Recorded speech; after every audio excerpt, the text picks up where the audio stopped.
l'étape de Contador, à la barre à Montes, on le sait. Le vainqueur de Paris-Nice, c'est un vrai grimpeur. C'est sans doute le plus beau grimpeur du Tour de France. Salut tout le monde, c'est Colby Salut à tous, c'est Piche. et on se retrouve pour une nouvelle vidéo de After Cyclism, votre nouveau rendez-vous vélo. Alors c'est une vidéo assez spéciale. On avait prévenu qu'on allait faire quelques vidéos un peu hors sujet, on allait pouvoir plus parler de ce qui se passait dans le vélo. Et cette semaine il s'est passé ce qu'on a vu avec Tadej Pogacar, donc son retour à la compétition, ses victoires, le fait qu'il ait écrasé la course. Donc voilà, on va faire une vidéo spéciale sur Tadej Pogacar. Pige, déjà dans un premier temps, qu'est-ce que tu as envie de dire sur son début de saison, ce retour à la compétition? Et bah, pour faire simple, tout simplement, Tadej Pogacar, c'est 6 jours de course, 5 victoires. Bon, si on compte le général, bien sûr, de la Ruta del Sol. Voilà, c'est. Il a rien laissé aux autres, quoi. Malgré la concurrence sur la Ruta del Sol avec Enric Mas notamment. Mikel Landa, entre autres aussi. Non, monstrueux, tout simplement. Il n'a rien laissé à ses concurrents. Franchement, je pense que cette année, ça va être quelque chose d'impressionnant. Et toi, t'en penses quoi, toi, Colby, de ce Ouais, premier son jour début de en saison. Espagne?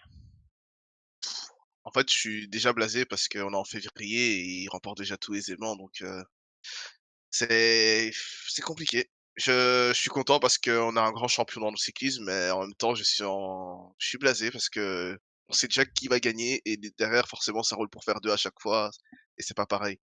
Donc voilà. Surtout qu'en Mais le plus, champion est là, c'est un grand champion ouais, et il faut respecter ça. mais en plus du grand champion, il y a une équipe autour de lui qui est vraiment pas mal. On va pas se le cacher. C'est, allez, la grosse concurrence, ça va être Jumbo, mais je sais même pas limite quelle est l'équipe est la plus forte lorsque tous les coureurs sont réunis. Mais en tout cas là, l'UAE, c'était vraiment une très belle sortie ce qu'ils ont proposé autour de Pogacar. C'était c'était vraiment impressionnant, même ils sont pas tous en forme comme Pogacar peut l'être, mais vraiment juste dans les noms.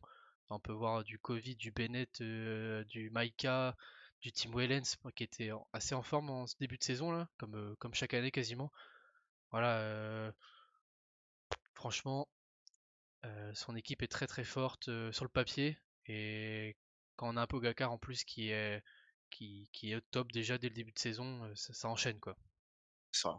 Et en plus, là, les noms que tu as cités, c'est des noms pour des classiques limite.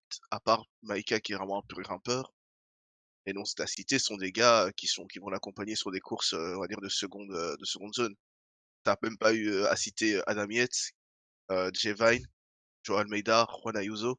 Qu'imagine maintenant tu commences à aligner tout ça sur des courses il y a de la montagne.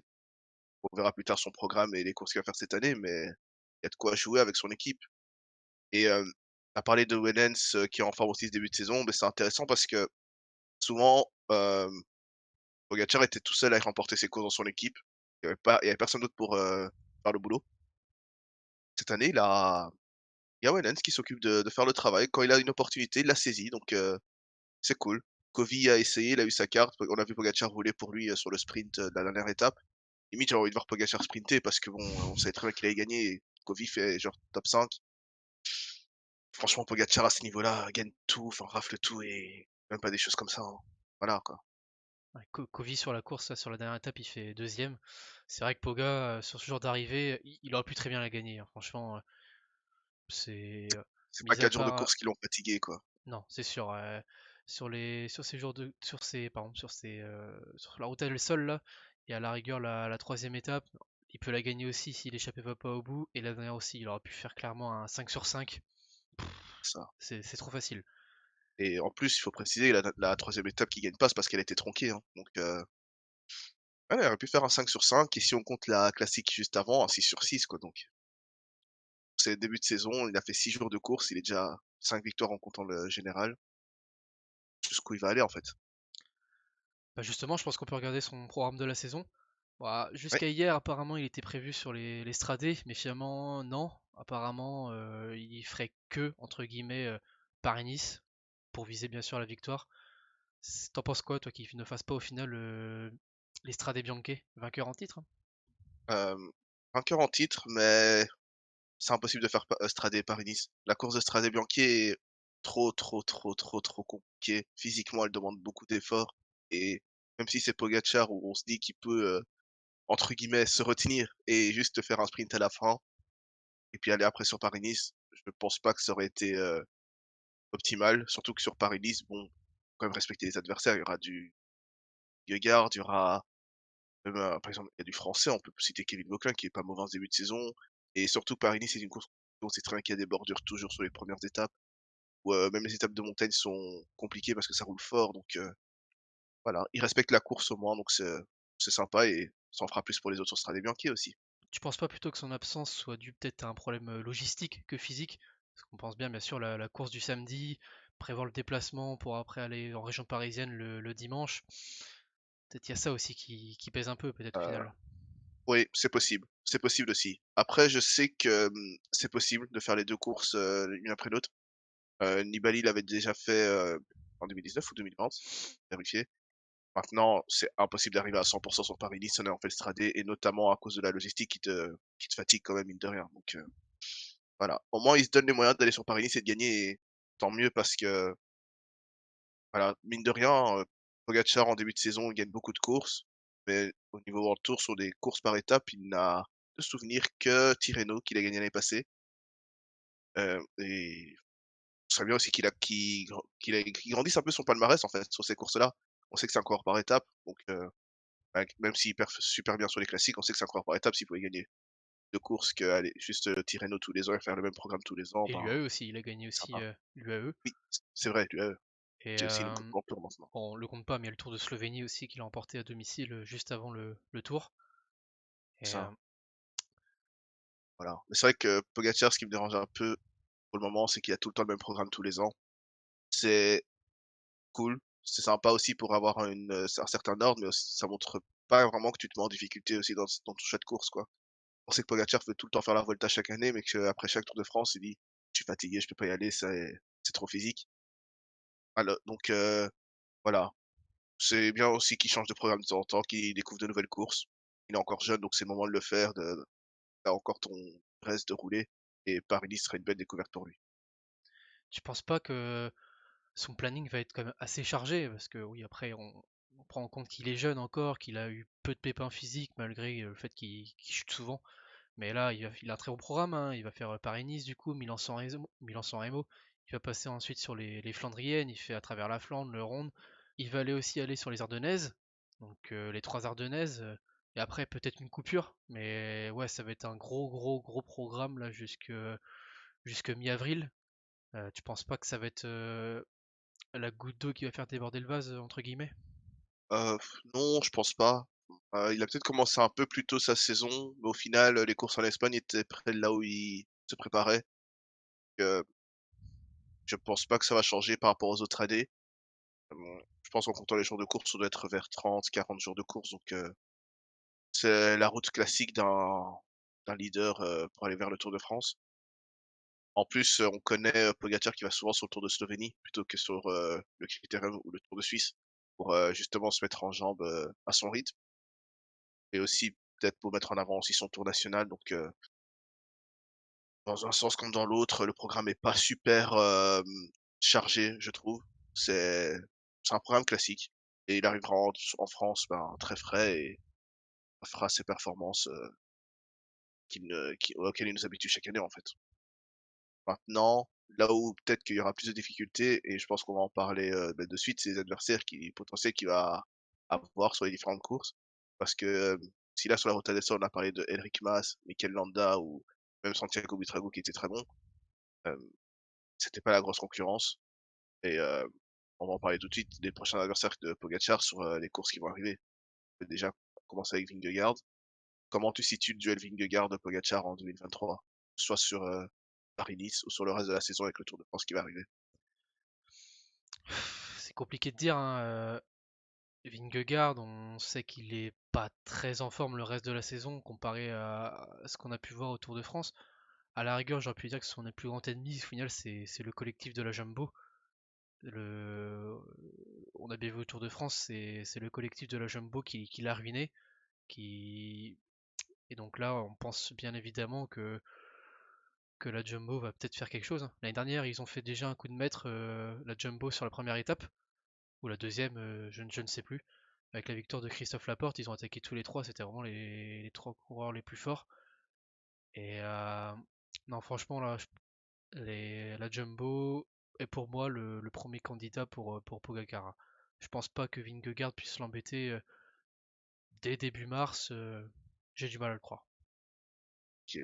Et est-ce qu'une formule Vingegaard-Roglic, comme on l'a vu par exemple sur le tour l'année passé, ça pourrait aider la Jumbo justement à mettre à mal Pogacar sur la saison? Parce que là, pour le moment, on est sur un plan où Roglic va sur le Giro et Vingegaard va sur le Tour. Est-ce que c'est suffisant en fait pour battre Pogacar cette année? Ah, en effet, c'est ça qui va compliquer la chose. Roglic, du coup, qui change son programme. Il va le faire d'ailleurs qu'une seule course avant le Giro. C'est étonnant, ou à moins que la Jumbo nous sorte des nouveaux coureurs, des jeunes talents. On en parlera peut-être plus tard au cours de la saison et au cours de nos prochaines vidéos. Il y a beaucoup de talents dans la jeunesse de chez Jumbo. Peut-être que ça peut les embêter, mais non, pour le coup, ça risque de compliquer pour tous les adversaires de Pogacar en tout cas. Bah, justement, restons sur la Jumbo. Tu as parlé d'un jeune, enfin de jeunes coureurs qui pouvaient se démarquer. Bah, je vais t'en citer un, bon, peut-être plus très jeune non plus, hein, il doit avoir 28 ans, mais ça reste un des derniers qui a mis à mal Pogacar sur le vélo, c'est Wout van Aert. Il va le croiser très souvent cette saison, notamment sur toutes les classiques. Wout van Aert va avoir sa carte du Tour de France. Je suppose qu'il va jouer le maillot vert comme il l'a fait l'année passée.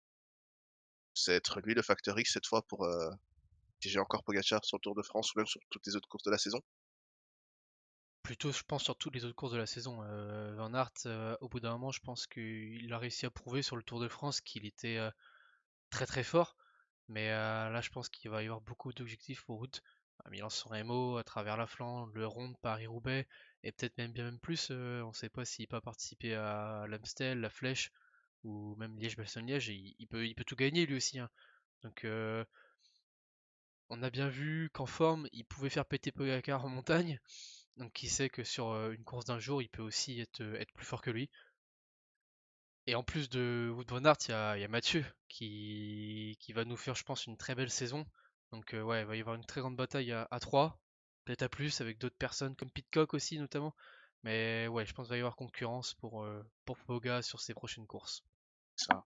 S'il y en a un en tout cas qui croisera pas, c'est Remco Evenepoel. On a bien vu que il jouait à je te fuis, enfin suis-moi je te fuis. L'un sera sur le Giro, l'autre sera sur le Tour. Là on va faire Paris-Nice, l'autre va faire Tirreno. La seule course où on va peut-être les croiser, c'est sur la Liège et sur l'Ardennaise. Tu t'attends à quoi avec ces deux coureurs, sachant que les deux peuvent partir de très loin et dynamiter les courses ardennaises? T'as tout dit justement, du spectacle et de la dynamite quoi. Voilà, faudra pas allumer la télé à 80 km de l'arrivée parce qu'on peut très bien les voir attaquer bien plus tôt que ça. Ouais, c'est deux phénomènes, deux tempéraments bien trempés qui n'ont pas peur d'attaquer à 80 km de l'arrivée. Donc on peut s'attendre à une très très belle course. Et côté stratégie, je pense que Poga peut être plus attentiste. Peut-être il est peut-être plus rapide que Remco. Bah encore, ça reste à se vérifier parce que j'ai pas non plus de certitude, hein. Remco, après 250 km, pas de fatigue, hein, tout va bien. Donc, mais moi, je reste quand même sur mon premier avis que peut-être au bout d'un moment, d'enchaîner toutes les courses à répétition, ça va être peut-être usant.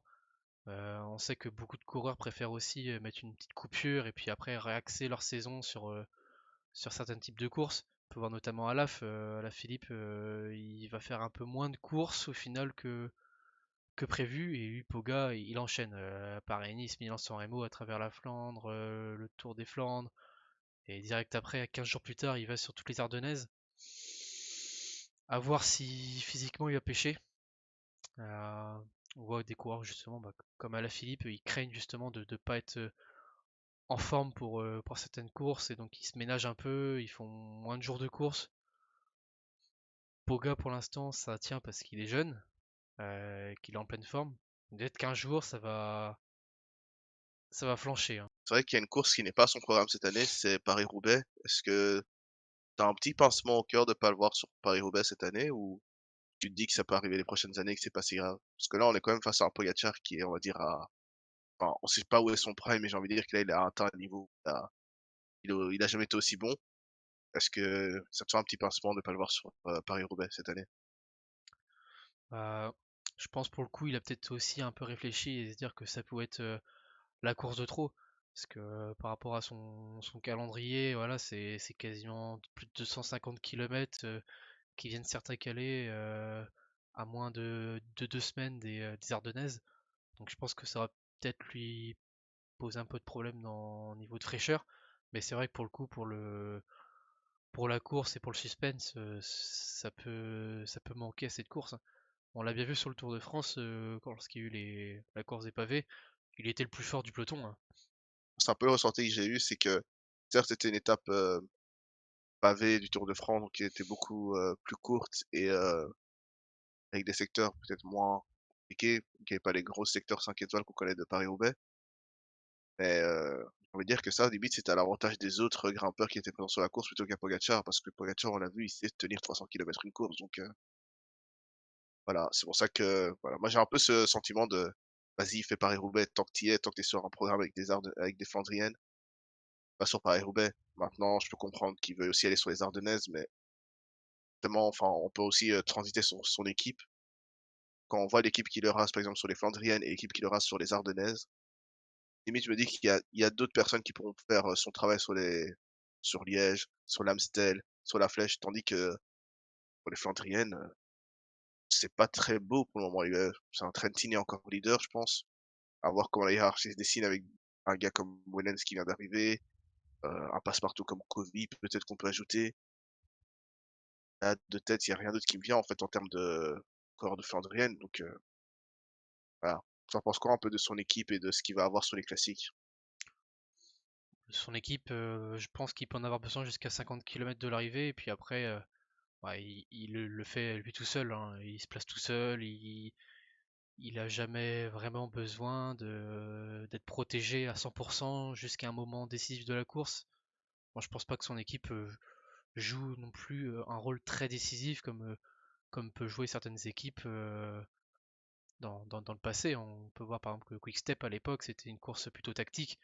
Ils enchaînaient les coureurs à l'avant, ils se relayaient sur les attaques. Et non, la Poga, c'est c'est le plus fort. Concrètement, ça peut être le plus fort sur chacune de ces courses qu'il va faire jusqu'au Tour de France.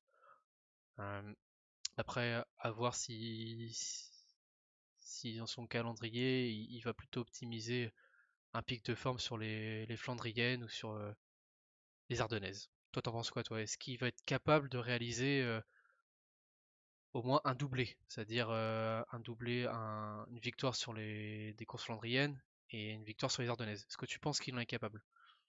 Euh, je pense qu'il en est capable. Maintenant, Pogacar, c'est Pogacar.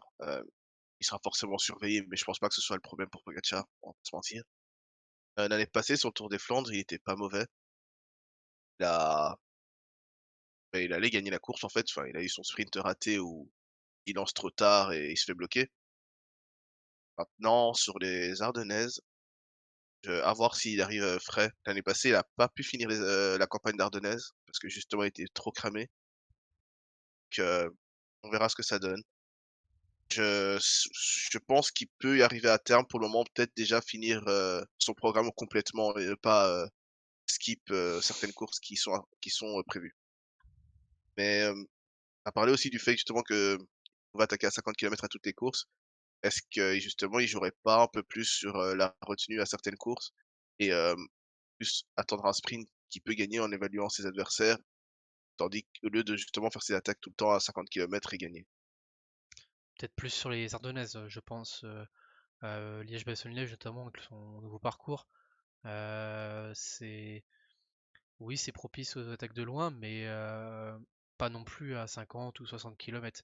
Contrairement aux Flandriennes où ils font rester constamment placés aux avant-postes et la course peut se déclencher à tout moment.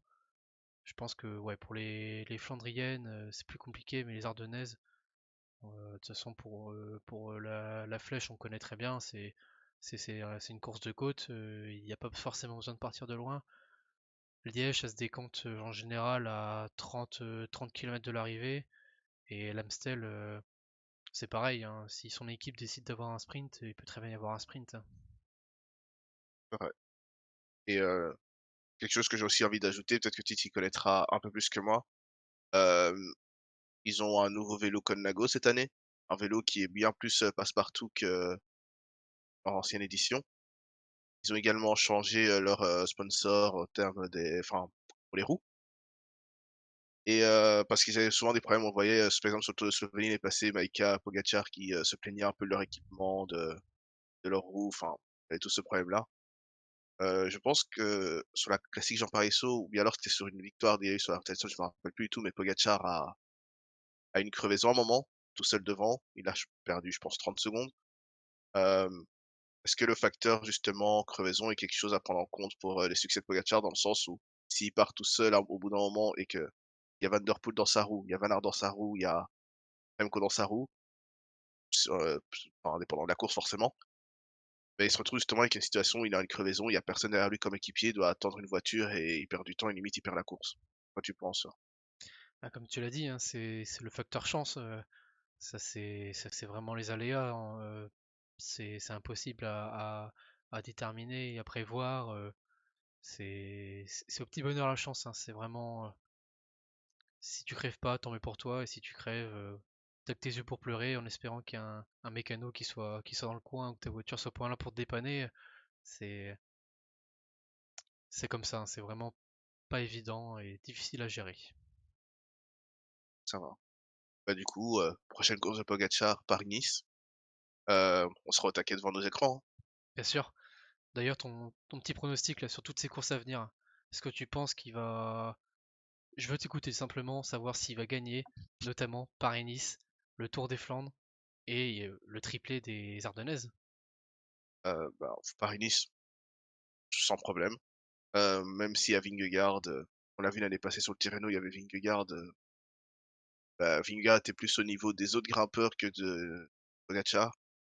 Il y a peut-être le facteur mental de: «Je suis un vainqueur de Tour maintenant, donc je sais que je peux atteindre le niveau de Pogačar» qui va entrer en compte, mais je pense que Pogačar sur une semaine est imprenable. Il peut tellement dynamiter de partout que Vingegaard, je pense, sera pas prêt à mettre physiquement, son corps en jeu sur une semaine, alors que c'est plus un gars qui a l'air fort sur 3 semaines et sur, la longue durée. Ensuite, les Ardennaises, l'Adwar, je sais pas, peut-être que c'est pas assez compliqué pour faire des gros écarts, J'ai mais oublié Milan-San Remo hein, entre-temps.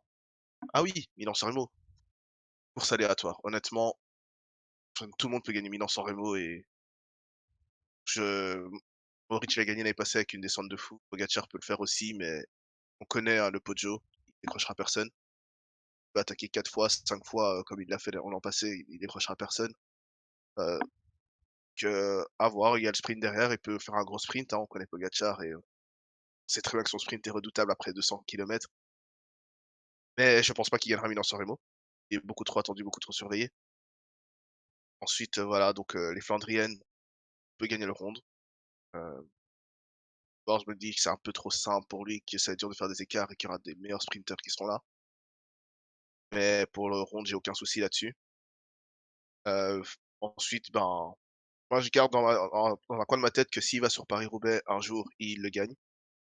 C'est pas le même profil, par rapport au Ronde qui est beaucoup plus, explosif avec des bosses et où ses qualités de grimpeur sont un peu plus mis en avant. Mais je reste persuadé qu'un Paris-Roubaix, s'il y va, tant qu'il est dans ses années, fast, il le remporte. Et pour les Ardennaises, ben, on verra.